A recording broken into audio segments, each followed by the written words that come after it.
frame it up. It's pretty You good. look at the camera, or you? And he was just fun in the room. He was like looking around, and he was like, he didn't put on a show, but he was moving in a way that I could see he has it. My first impression was, wow, this guy looks like a rock star waiting to be revealed. Face value walking in, I mean, the way he has this crazy amount of confidence about him, I was a little put off.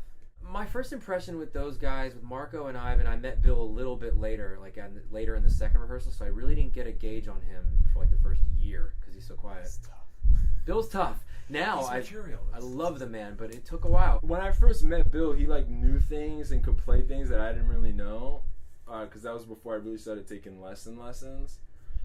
And he had this older brother who was already good at guitar, so I kind of feel like he was like, what use would Bill ever have for me? Like in his own house, he's got a shredder. You know, he kind of looked up to me, but in another way, I was looking up to him. I feel like we were kind of like at the same level, but like looking up to each other, and we were both striving to kind of meet where we thought each other were. So it kind of kept us both practicing and playing. To Bill's credit, he's not a competitive prick. Like when I called Bill up and was like, "Hey, I play guitar. Yeah. Do you want to play with me?" He was like, "Sure." He wasn't like, "Well, you're not as good as Mike Sapanero, so get out of town." As a player, he really has that like Nate, funky Motown, you know, hands that like I just really enjoy as a keyboard. I remember when I first met Jeff, I could tell that he had taken piano lessons the way I had taken guitar lessons. That he had some master, some like piano Yoda, who had like given him serious lessons when he was a teenager, the way I had that on guitar. They were pretty serious and intense, actually. Like that was different for me.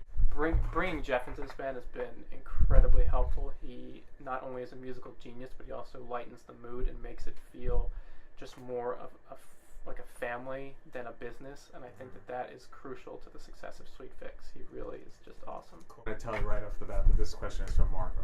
Okay. Your personality, brace myself. your personality makes this band smile. How would you respond? You're fucking right. I don't know. Okay. All right, Marco cool. seems to have an endless fascination with my... Do you think he has a secret crush on you a little bit? Yeah, of course. You should see the Christmas card he sent me. Is Marco a nice guy? Yeah, I think that's sort of clear. I think he comes across as the nice guy that he is.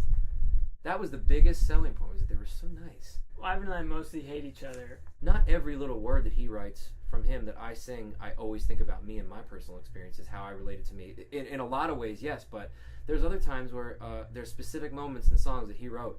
I'm always thinking of him, or where it came from, or why it came from him, because I respect it, and I'm almost the spokesperson for that feeling he had. You know, he's a performer. I guess he's old school in the sense that he's like not working to not be cool, which I think is a new school thing. He's not that. Or was it just He more was of a loud. weird thing? He was loud. When Ivan believes in something, he really can't be swayed. He moved into our room freshman year, brought his half stack in, and all right. That's okay. Early on, the first week of school, Jeff and I didn't even know each other, but I pretended to get really mad at him and make some joke out of how mad I was at him, and he like made a joke about being mad at me, and like it was one of those weird like tests that freshmen do. And it was like, I guess it was sort of funny, and then the joke died. And then that night, like, we were roommates in the same room going to bed. I said to Jeff, I'm sorry about what happened before. And he just said, yeah.